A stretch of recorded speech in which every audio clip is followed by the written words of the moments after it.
दिल का अब संकल्प यही है,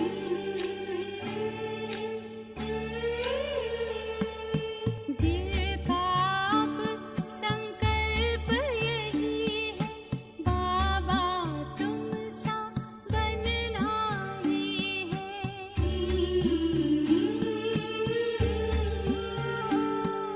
साथ लिया है, हाथ लिया है, वादा पूरा करना ही है।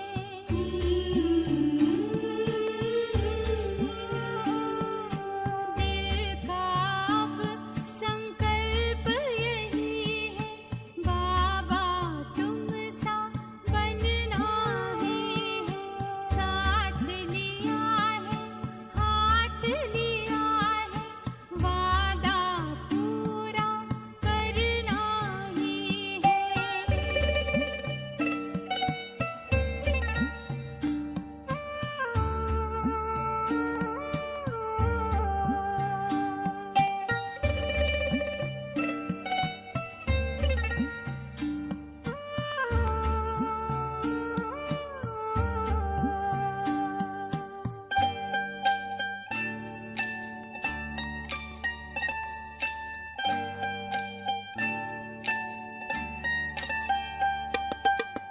कितने तुम तो निरहंकारी, कहते मैं हूँ सेवाधारी।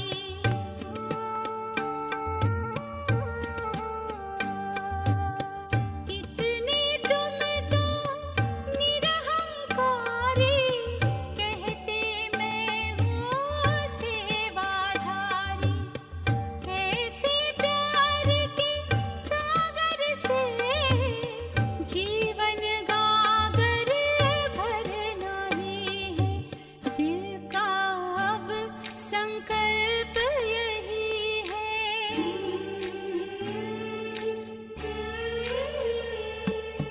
दिल का अब संकल्प यही है, बाबा तुम सा बनना ही है।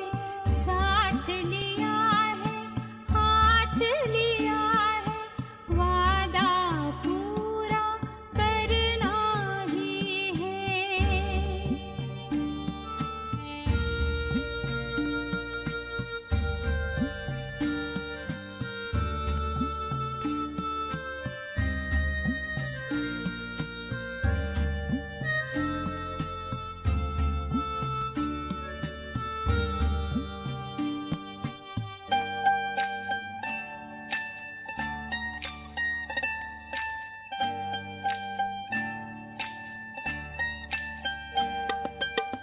जीवन का है मर्म बताया, नेक कर्म करना सिखलाया।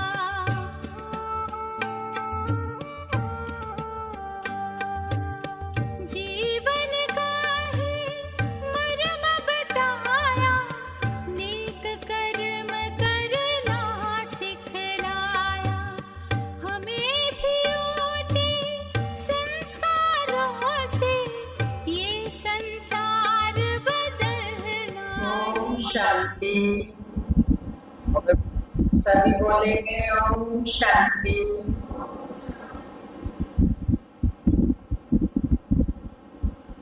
हम सबकी अति प्रिय, अति आदरणीय डायनामिक पर्सनैलिटी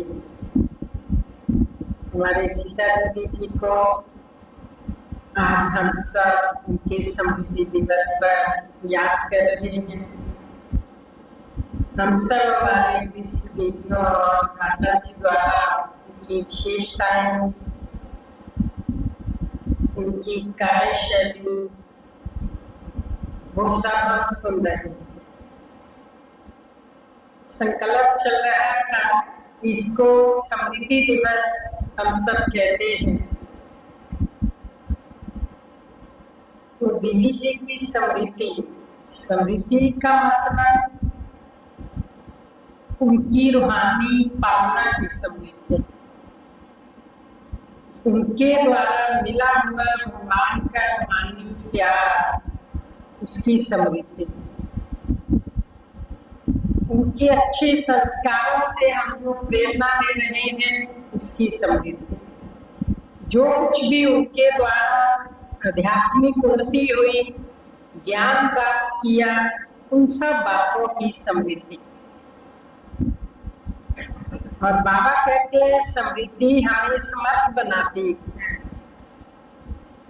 तो जब हम अपने बड़ों की गुण और विशेषताओं को समृद्धि में लाते हैं, उनकी पालना को, तो हमारे में शक्ति आती है और उस शक्ति के बल पर हम समाज की सेवा भी करते हैं और अपने बड़ों का नाम भी रोशन करते हैं।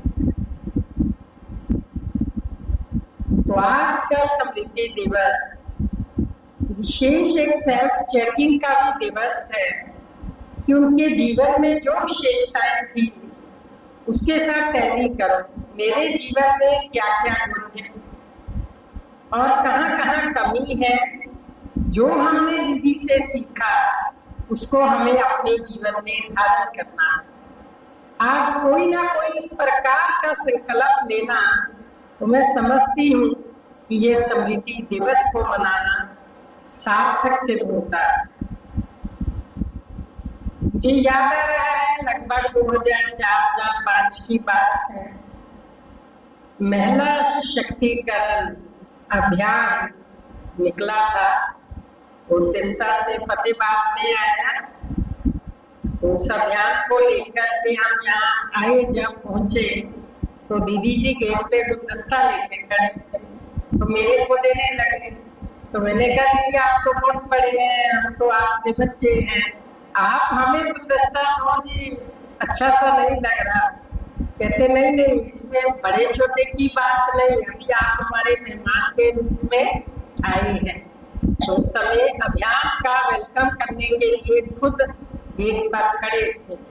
जैसे कि आप अभी सुन भी रहे थे कि उनकी सरलता, उनकी निर्माणता और उनका संभाव, बहुत सारी ऐसी विशेष क्वालिटीज जो उन्होंने साकार मम्मा बाबा की पालना से अपने जीवन में धारण की। हम सब समझ सकते हैं कि अपनी 11 वर्ष की एक अलग आयु में उन्होंने जीवन भगवान की सेवा में लगाया।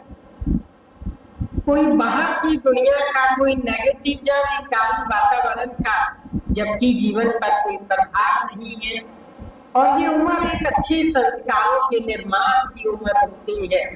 तो ऐसे समय पर जब अपने बाल्यकाल में दीदी इधर आए, तो ये कह सकते हैं कि उनको संसार की बुराइयों का ज्ञान ही नहीं है कि बुराइयां होती क्या। और दूसरी बात, आज व्यक्त रूप में हमारे साथ है। तो जब कोई व्यक्ति साकार बंधन को छोड़ता है, अव्यक्त और सूक्ष्म लोक से सेवाओं का दायरा और बड़ा हो जाता है, क्योंकि साकार में एक सीमा होती है, सेवाओं की एक दायरा होता है। लेकिन जैसे हम ऊंची स्थिति को जाते हैं तो दायरा बड़ा हो जाता है। आप किसी ऊंची जगह पर किसी लाइट को रखो तो ज्यादा एरिया में फैलती है। तो इसलिए आज भी उनकी, मैं कहूँगी सूक्ष्म या स्थूल में भी उनकी उपस्थिति की फीलिंग आज इस भवन में, इस हॉल में हमें हो रही है। और भ्राता जी सुना रहे थे कि दीदी की म्यूजियम और पार्क की इच्छा थी, पर उनके होते नींव तो रखी गई, तब तक तैयार नहीं हुआ था। ये भी कितनी बड़ी बात है कि जो उन्होंने इच्छा जाहिर की, तो भ्राता जी ने और मोनी दीदी ने और उनकी टीम ने उस इच्छा को भी पूरा किया।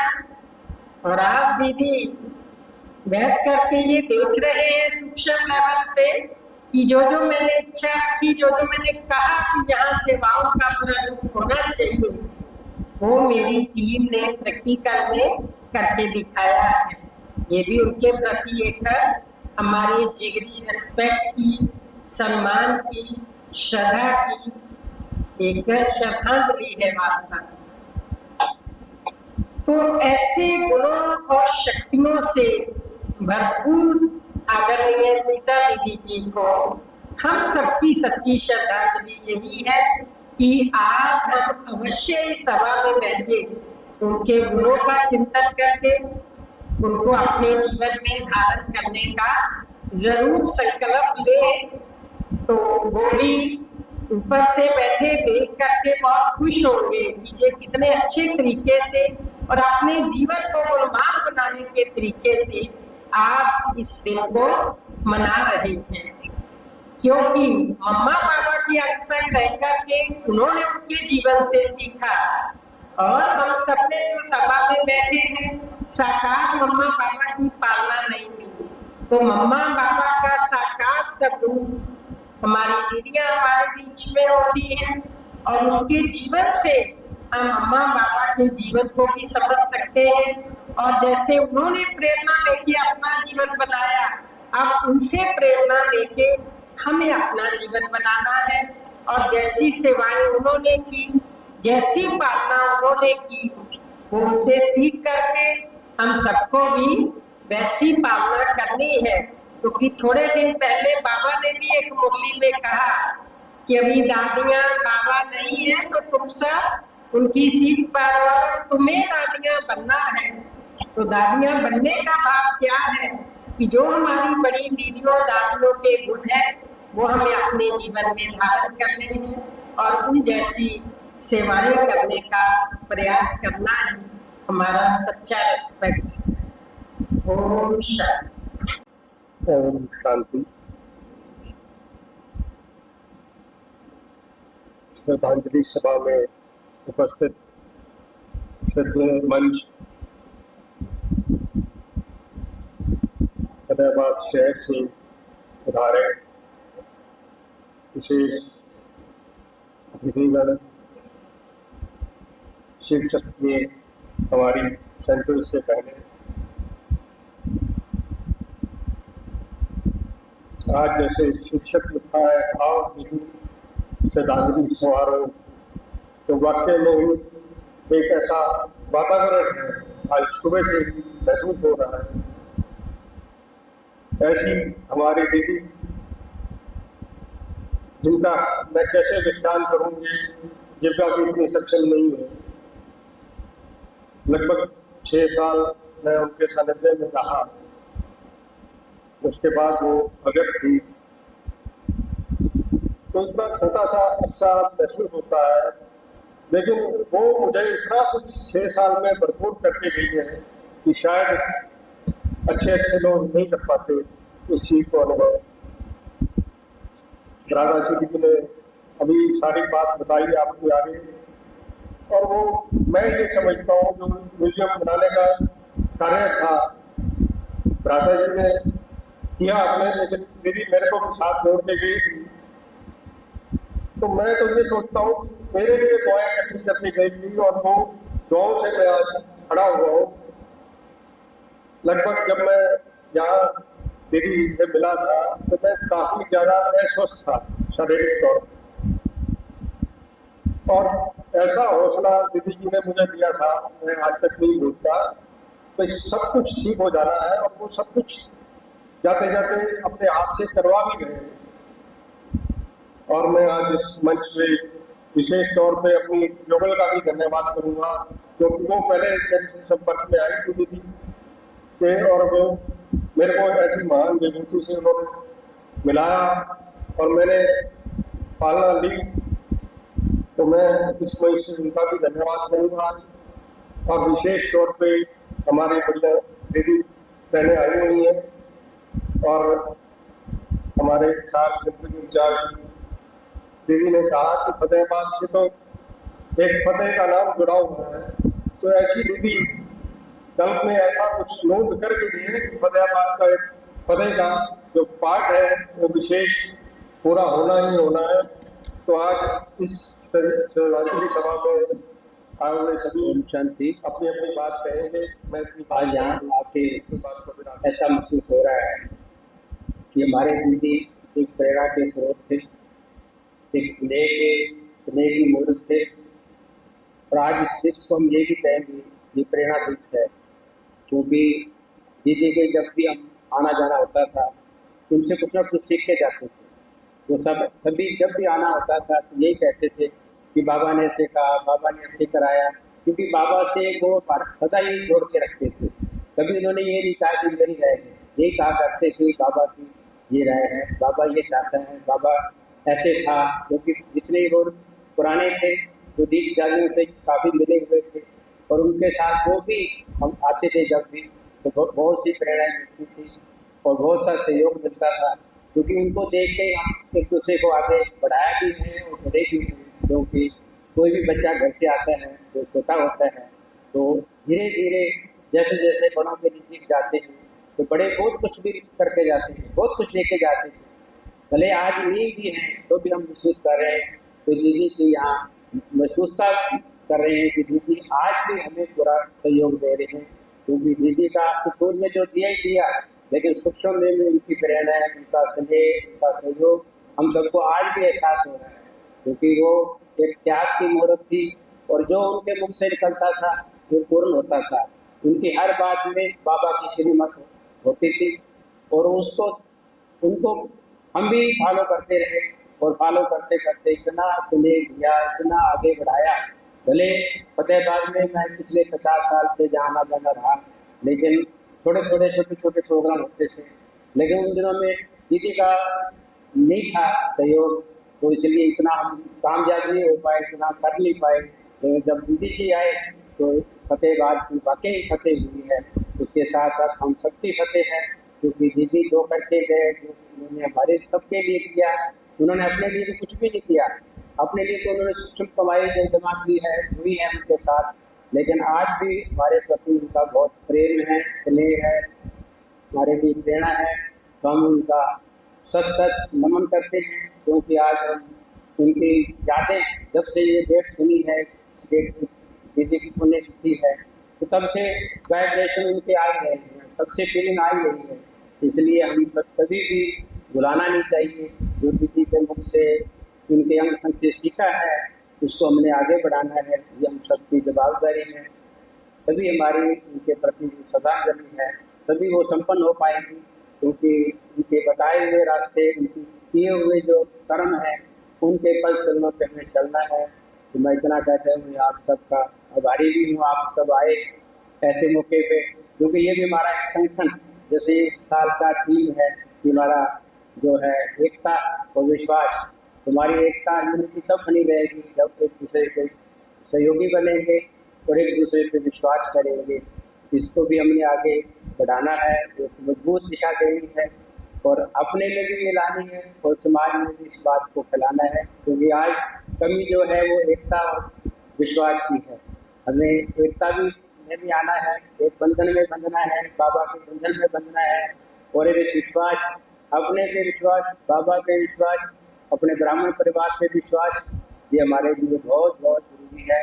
इतना कहते हुए आप सबका आभारी हूँ। ओम शांति।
ओम शांति, ओम शांति, ओम शांति।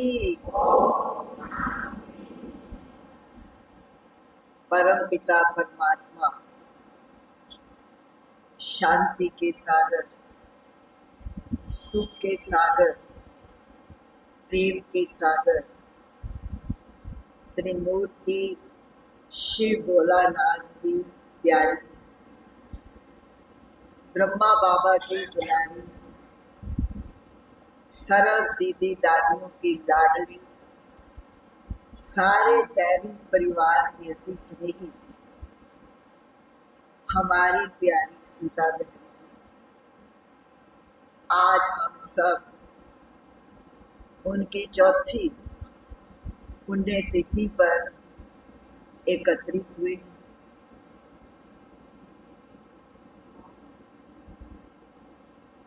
मुझे याद है कि सीता बहन 1970 में हम दोनों इकट्ठे चंडीगढ़ में, बहुत ज्ञानी परिवार इनका, माता पिता भाई, और डेरा बस्सी में रहते थे। तो चंडीगढ़ से मजल दीदी हमारे को वहां पर क्लास कराने के लिए भेजा, और आज दिन तक भी ये मेरे दिल में छाप है कि ये परिवार इतना ज्ञानी, इतना योगी और इतनी उन्होंने सेवा की, और हमारी सीता बहन ने भी अच्छी तरह से आए हुए भगवान को पहचान कर अपना जीवन उस पिता परमात्मा के रचे हुए राजस्व अविनाशी रुद्र गीता ज्ञान यज्ञ को समर्पित कर। बहुत नजदीक से हमने देखा वो त्याग, तपस्या, सेवा की मूर्ति थी। हमारे आज जितने भी भाई बहनों ने श्रद्धांजलि दी, कितनी सीता बहन में विशेषताएं, अथक सेवा की। और चंडीगढ़ के बाद हम लोग फरीदकोट और फिरोजपुर दोनों बहुत पास पास थे और इकट्ठे रहे। साथ में हमारी प्यारी मोहिनी बहन भी थी। मोहिनी बहन और सीता बहन इतना प्यार, निस्वार्थ, एक बाबा के प्रति, सेवा के प्रति लगन, ये देखने अक्सर हमारा आना जाना होता था। सीता बहन को सेवा की बहुत ही ललक रहती थी, लगन रहती थी, शौक रहता था। तो काफी समय वो वहां पर रही, बहुत लगन से सेवा की उसने, कुछ 10 साल। तो 10 साल के बाद उन्होंने संकल्प किया कि मेरे कहीं और जाकर के सेवा कर। तो मैंने सीता बहन से पूछा, मैंने कहा सीता बहन, इतना अच्छा आश्रम, वहाँ पर एक तेलूराम जी सेठ होते थे, उन्होंने अपनी शौक के ऊपर बहुत सुंदर भवन बना करके दी। उस जमाने जबकि यज्ञ में बैगरी पाठ चलते थे, और सीता बहन ने कहा कि मैं अभी यहाँ नहीं। तो मैं भी उस समय गई थी, वही बहन को याद है। मैंने सीता बहन को पूछा कि आप क्यों यहाँ से जाते हो? वो कहती कि ये बॉर्डर एरिया, फिरोजपुर, कैंट और आगे पाकिस्तान शुरू हो जाता है। तो यहाँ मैंने जितनी सेवा करनी थी, जितनी आत्माओं को ज्ञान सुनाना था, मैंने सुना दिया। अब यहाँ पर मुझे कोई सेवा का फील्ड दिखाई नहीं देता। तो मैं कहीं और जाकर के बाबा की बेहद सेवा में सहयोगी बनी। फिर वो और भी कई स्थानों पर रहे और उसके बाद उनका फतेहाबाद में आना हुआ। और जीरो से लेकर के कुछ नहीं था, आप सब भाई बहनी जानते, लेकिन उसकी लगन और बाबा के प्रति प्यार, आज वो त्याग, तपस्या, सेवा और वो लगन आज प्रत्यक्ष प्रमाण है कि आज फतेहाबाद इतना वट वृक्ष की तरह इतने भाई बहने तैयार हुए और आप सब श्रद्धांजलि देने के लिए। सीता बहन ने जो आप सबकी पालना की, उसके पीछे उसका लक्ष्य क्या था? आप सब जानते क्या लक्ष्य था? उसका लक्ष्य यही था कि ये जो भी आत्माएं हैं, ये अपने पिता को पहचाने, अपने आप को पहचाने, अपने पुण्य का खाता जमा करें और अनेकानेक आत्माओं के कल्याण के लिए मददगार। क्यों? वो आत्मा समझ चुकी थी अच्छी तरह से जो इस कलयुगी सृष्टि में अज्ञान अंधकार के समय स्वयं परम पिता परमात्मा भोलानाथ शिव की इस धरा पर पधरामणि हुई है और वो विश्व परिवर्तन का कार्य कर रहे हैं। तो जितनी भी आत्माएं हैं, उन सबको मैं संदेश दे दूं कि भगवान इस सृष्टि पर आए हुए और आप भी अपना भाग्य बनाने के लिए आगे आए। आप सब भाई बहनों ने सीता बहन से खूब कला से की होगी, धारणा होगी, मुरली सुनी होगी। उस आत्मा के अंदर क्या लगन थी? उस आत्मा ने,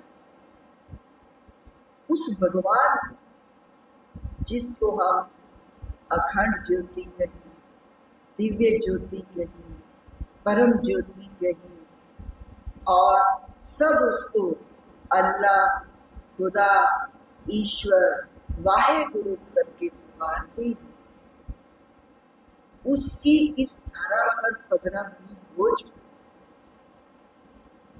और साधारण तन में प्रवेश कर वो नई सृष्टि की स्थापना का कार्य कर रहे थे। जब बाबा शिव बाबा की प्रवेशता दादा लेखराज के तन में हुई तो उस समय कोई नहीं जानता, कोई नहीं पहचानता। यहाँ तक कि दादा लेखराज भी खुद नहीं पहचानते थे कि मुझे क्या हो रहा। बाबा गीता पाठ पढ़ते थे, आकर के घर के सदस्य सुनते थे। धीरे धीरे अड़ोस पड़ोस के आने लगे। और उसमें विशेषता क्या थी सब जानते।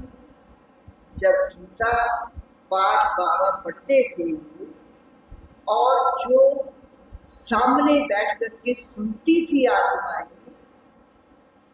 आप सब जानते कि जब बाबा गीता पाठ सुनाते थे तो सामने बैठने वाली आत्माओं को साक्षात्कार होता था। जो श्री कृष्ण को मानने वाला है और श्री कृष्ण का साक्षात्कार होता है बाबा के साथ और श्री कृष्ण कहता है जो श्री राम को मानने वाला है, श्री राम का साक्षात्कार होता है और वो कहता है। कोई गुरु नानक देव जी को मानने वाला है, उनको गुरु नानक देव का साक्षात्कार होता है और वो कहता है। धूम मच गई। इसका नाम पहले ब्रह्मा कुमारी आश्रम में नहीं था, ओ मंडली। धूम मच गई कि ओ मंडली में जादू। क्यों जादू की चर्चा हुई? कि भक्ति मार्ग में भक्तों ने कितनी तपस्याएं की, कितना त्याग किया, घर बार छोड़कर जंगलों में गए, दान पुण्य किए, व्रत किए, इसलिए एक भगवान की झलक पानी। लेकिन यहाँ जब बाबा की पदरामनी हुई और सबको सहज साक्षात्कार का जो धीरे धीरे क्या ज्ञान का फाउंडेशन मजबूत होता है, पवित्रता की इमारत ऊंची होती गई और फिर विरोध शुरू कि ओम मंडली में जो जाता है वो घर बार बिठा देते, भाई बहन बना देते। उन विचारों को क्या मालूम कि ये कार्य किसका? स्वयं सृष्टि का रचयिता भगवान वो कार्य आकर के कर रहे, वो नहीं जानते। कितनी परीक्षाएं आई, लेकिन जितना विरोध हुआ उतना कार्य आगे। यज्ञ की स्थापना 400 वर्ष यज्ञ में समर्पित हुई। और मैं आज भी बात कर रही थी कि दादा लेखराज की आयु उस समय 60 वर्ष की थी जब पदरामनी हुई, और उसके बाद फिर इतना बड़ा यज्ञ रचा, कितनी मेहनत की। और आज 60 साल के व्यक्ति को कहो तो वो कहता है मैं तो 60 साल के बाद हो गया, मेरे में तो आप हिम्मत ही नहीं है। लेकिन उस पिता परमात्मा अखंड ज्योति जिसमें प्रवेश हुई, उसने इतनी शक्ति दी कि छोटी छोटी माताएं, कन्या छोटी छोटी 14 साल 15 साल 20 साल, उनको ट्रेन किया, उनको ज्ञान और योग में मजबूत किया, धारणाओं में मजबूत किया। 14 वर्ष उनको भट्ठी में रखा। 14 वर्ष भट्ठी के बाद जब वो शिव बाबा का झंडा लेकर के विश्व के कोने कोने में गई, तो आज आप देखें कि वही छोटी छोटी कन्याएं जिनको स्वयं भगवान ने पालना की, उनको योग तपस्या कराई, उनको शिव शक्ति बनाया, और इतना सा प्रत्यक्षता भगवान की भी आज ब्रह्मा कुमारी ईश्वरीय विश्वविद्यालय को समझ। तो बाबा कहते थे कि बच्चे जो आदि में हुआ सो अंत में। साक्षात्कार का पाठ जब यज्ञ की स्थापना हुई तो साक्षात्कार का पाठ सबको निश्चय हुआ कि भगवान इस तरह बना। और फिर बाबा ने कहा कि बच्चे जब अंत का समय होगा तो आत्माओं को फिर आप उन बच्चों से साक्षात, तो वो समय। लेकिन पापा ने मुझे बताया कि बच्चे साक्षात्कार किन आत्माओं के द्वारा होगा? जिन आत्माओं के एक आंख में मुक्ति और दूसरी आंख में जीवन, और जिनका जीवन कमल पुष्प के समान। हमारा लक्ष्य है मनुष्य से देवताओं के लिए गायन। क्या गायन है? नयन कमल, चरण कमल, हस्त कमल, मुख कमल। तो हम सब अपने आप में देखें कि क्या मेरा जीवन कमल पुष्प के समान है? मैं इस संसार में रहते हुए, घर गृहस्थ में रहते हुए, मेरा जीवन है। अगर मेरा जीवन न्यारा प्यारा है कमल पुष्प के समान है तो अवश्य ही हमारे द्वारा बाबा की प्रतीक्षा। बाबा कहते आप बच्चों को साक्षात्कार 89 ईयर में भगवान को इस तरह हम बच्चों की पालना, तो इतनी भगवान हमारे ऊपर बाबा मदद कर रहे हैं। बाबा की एक ही आशा, हमारी सीता बहन की भी यही आशा रही कि जिन बाबा के बच्चों की मैं पालना की है वो बच्चे भी आगे बाबा को प्रत्यक्ष कर साक्षात्कार जो देखे उसको साक्षात्कार। क्यों? बाबा ने कहा कि आप मेरे बच्चे, वरदाता के बच्चे, वरदानों से भरपूर करने वाले, क्योंकि भगवान रोज सुबह हम बच्चों को वरदानों से भरपूर करते। तो जो ले रही है वो हमने दी, लेकिन कैसे देना उसकी विधि क्या है? बाबा ने ये भी कहा था कि बच्चे जब अंत का समय आएगा तो लोग ज्ञान सुनने के बजाय अनुभूति करना पसंद, ज्ञान सुनने के बजाय अनुभूति करना पसंद। लेकिन अनुभूति उन बच्चों के द्वारा होगी जो बाप समान संपन्न हो। उसके लिए बाबा ने 4 बातें बहुत अच्छी बताई है। अव्यक्त बात कि कौन बच्चे साक्षात्कार हो। बाबा ने बताया पहली बात कि साक्षात उन बच्चों के द्वारा होगा जिनकी अपने जीवन में इतनी धारणा होगी, ज्ञान योग धारणा सेवा में संपन्न होंगे। एक होता है हम ज्ञान में चल रहे हैं, हम ज्ञान में चल रहे हैं, 4 साल हो गए, 15 साल हो गए, 20 साल हो गए, 30 साल हो गए, लेकिन ज्ञान हमारे में चल रहा है, हम ज्ञान में चल रहे हैं, लेकिन ज्ञान हमारे में चल रहा है। जो बाबा चाहते हैं कि मेरे बच्चे कमल फूल के समान अपना जीवन न्यारा किया, तो बाप दादा ने ये बात बताई अपने बच्चे सबसे पहले आपकी ऐसी धारणा हो, आपके सूरत से प्यारे बाप दादा की।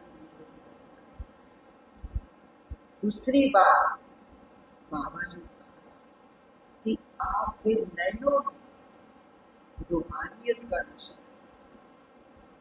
मुझे याद है कि जब हम ज्ञान में आए, ज्ञान का इतना विस्तार नहीं था, लेकिन हमारी दादियाँ जब 14 वर्ष तपस्या करके सेवाओं में आई थी, तो सिर्फ झाड़ मूर्ति 2 ही चित्र होते और त्रिमूर्ति का चित्र दादियाँ निकालती थी और समझाती थी, भाई जी ये है ब्रह्मा जी, ये है विष्णु जी, ये है शिव बाबा ब्रह्मा के द्वारा स्थापना का कार्य कराती थी, विष्णु जी के द्वारा पालना का कार्य कराती थी और शंकर जी के द्वारा महाविनाश किताब का। अब भाई जी आप और वो योग की दृष्टि उसमें इतनी पावर थी। हमारे जगदीश संजय भाई, बीजपुर भाई, निर्भय भाई, जब दादू ने योग कराया और तीसरा गीत पग हुई। और उन्होंने आगे चलकर दादियों के साथ, कंधे के साथ कंधा मिलाकर के बाबा को प्रतीक्षा। तो इसलिए कि जो आदमी में हुआ हुआ आपके नैनों में तो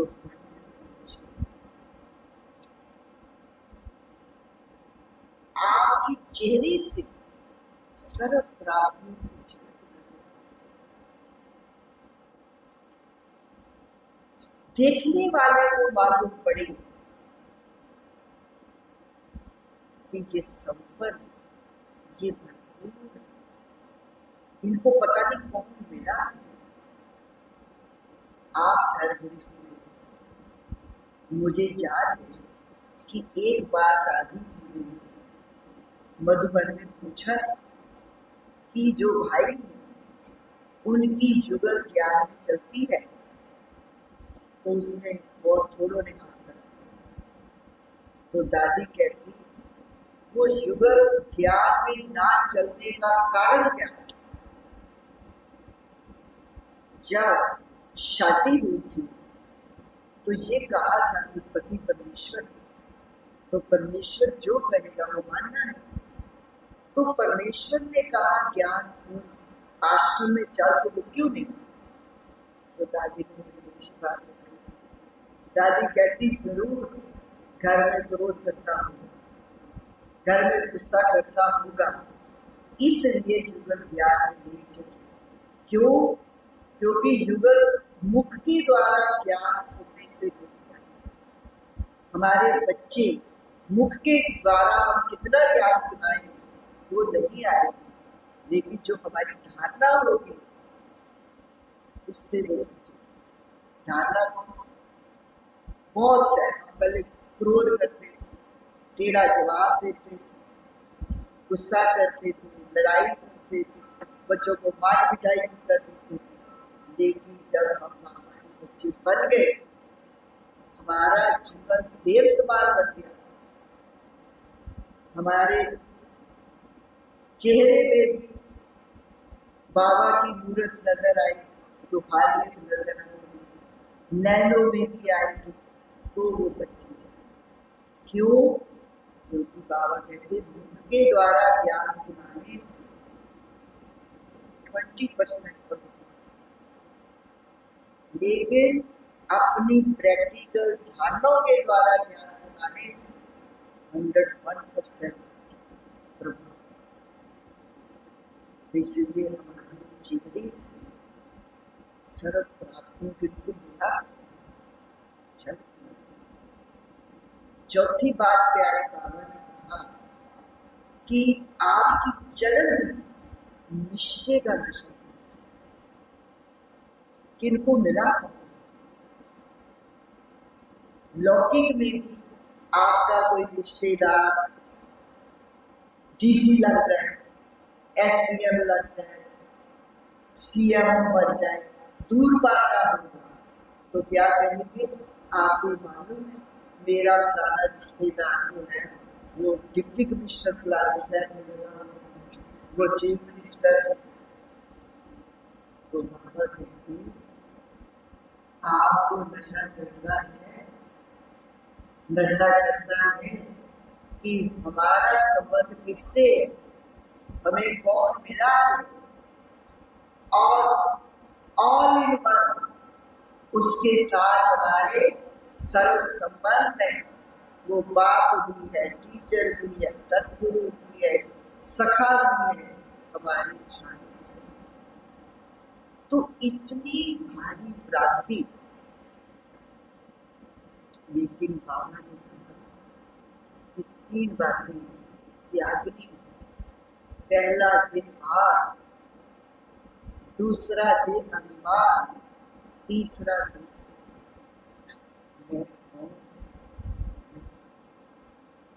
अभी भी देखो मुरली में रोज अव्यक्त इशारे। क्या अव्यक्त इशारा है? अपने कंबाइंड स्वरूप को सदा स्मृति में रख विजयी हो। सुबह से लेकर शाम तक जो कंबाइंड स्वरूप में बाबा को ध्यान करते हैं, वो जरा हाथ खड़ा करें। ठीक है, बहुत अच्छा, थैंक्स। अब जो नहीं करते, जो बाप दादा अव्यक्त इशारे दे रहे हैं, उनको आज से ही करना शुरू करना चाहिए। क्यों? क्योंकि बाबा ने कहा कि जो होगा अचानक, इसलिए हर घड़ी को अंतिम घड़ी से। मम्मा ने भी कहा अब नहीं तो मनमोहनी दीदी जी कहा करती थी अब घर। तो इसलिए हमको भी इस बात का ज्ञान है। नारा लगता है ना शिवरात्रि में, कलयुग जाने वाला है, सतयुग आने वाला है, नारा लगाते हैं ना। तो वो कलयुग जाने वाला है, सतयुग आने वाला है। इसलिए मुझे क्या करना, मुझे अपने पुरुषार्थ की एकता है।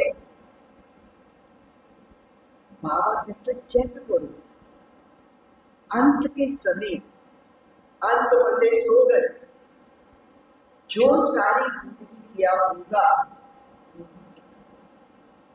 जितना हमने अभ्यास किया होगा योग, एक बार कहते अर्जुन ने श्री कृष्ण से प्रश्न पूछा कि हे अर्जुन, ये भगवान मुक्ति, जीवन मुक्ति कैसे मिलती? सारी जिंदगी को आपको याद ना करें। अर्जुन कहता है श्री कृष्ण को कि सारी जिंदगी को याद ना करें, लेकिन ये जो कहते हैं अंत मुझे सो गए, तो अंत के समय याद करेंगे तो जीवन मुक्ति की प्राप्ति होगी।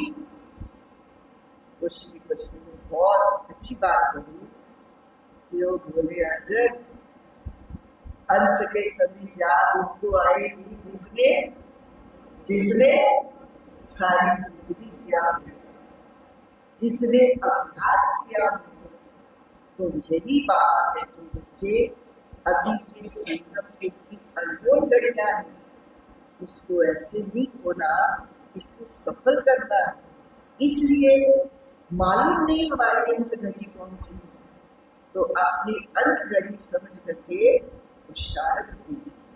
राजा परीक्षित की आप सभी ने कथा सुनी हुई है कि उसको जब कहा गया कि 7 दिन में तुम्हारी मृत्यु हो जाएगी, 7 दिन के बाद, तो उसने कितने उपाय किए, कथा सुनी, कितना कुछ किया, लेकिन फिर भी बचा नहीं सका।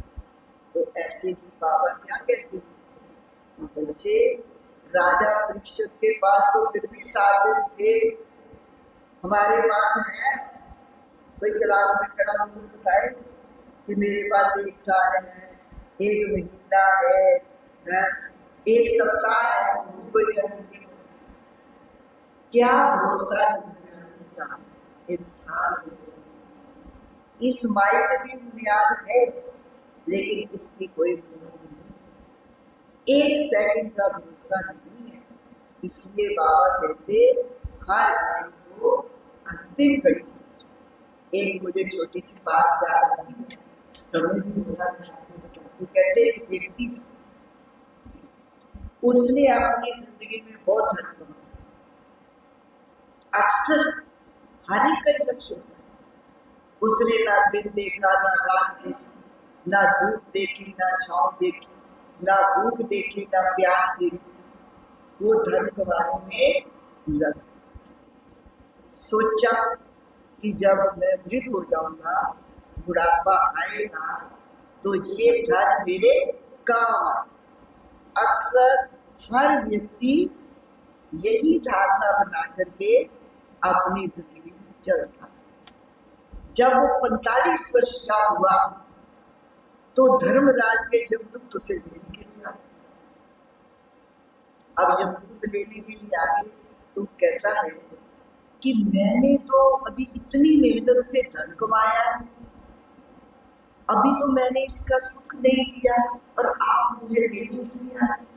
वो कहता जी आपकी जन्मपत्री में लिखा हुआ है कि आपका समय पूरा हो गया, अब हम नहीं जाए। तो वो कहता है अच्छा ऐसा करो कि मेरा जो धन है ना उसका पौना हिस्सा आप लो, तो मुझे जिंदगी में 10 साल हो जाए। तो धर्मराज की जमदूत कहती है कि जिस दुनिया से हम आए उस दुनिया में ये आपका धन हमारे काम आने वाला नहीं है, इसलिए हम आपको लेके जाए। वो कहता अच्छा, कहता आप ना मेरा पौना हिस्सा धन ले लो और मेरे को जिंदगी के 5 साल। वो कहते हैं हमारे को काम ही नहीं आना तो हम लेकर क्या करेंगे। तो आखिर जब देखा कि धर्मराज की जमदूत नहीं मानती तो वो व्यक्ति कहता है कि अच्छा मुझे जिंदगी के 5 मिनट दे दो।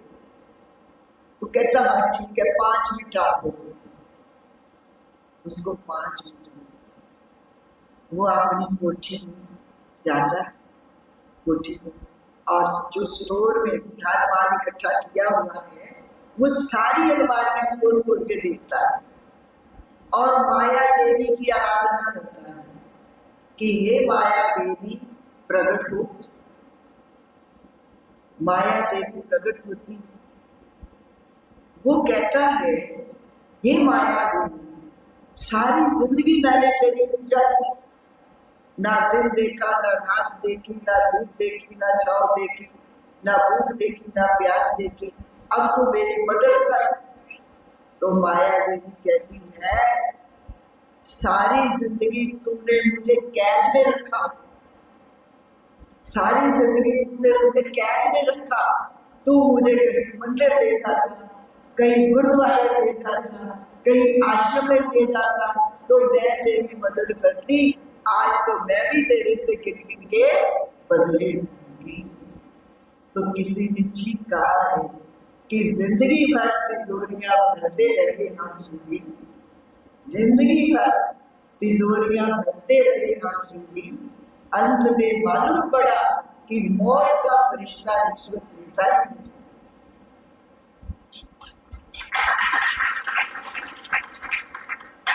तो कहने का भाव है कि ये हमारी जिंदगी की अनमोल घड़ियां हैं। प्यारे बाबा हम बच्चों को रोज नई नई प्रेरणा देते हैं और बाबा की यही शुभ आशा है।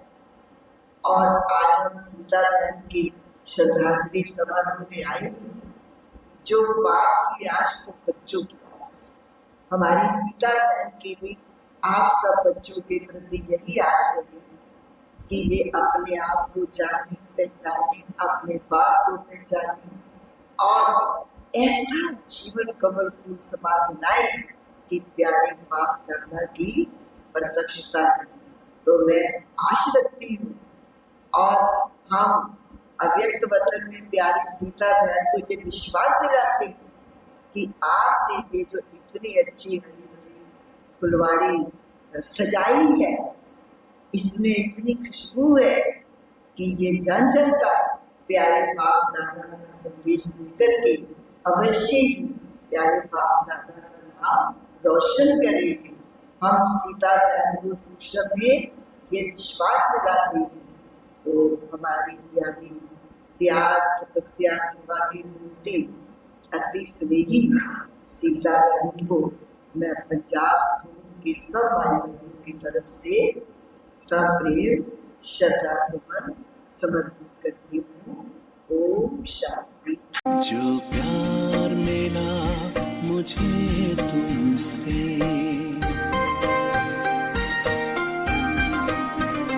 जो प्यार मिला मुझे तुमसे, वर्णन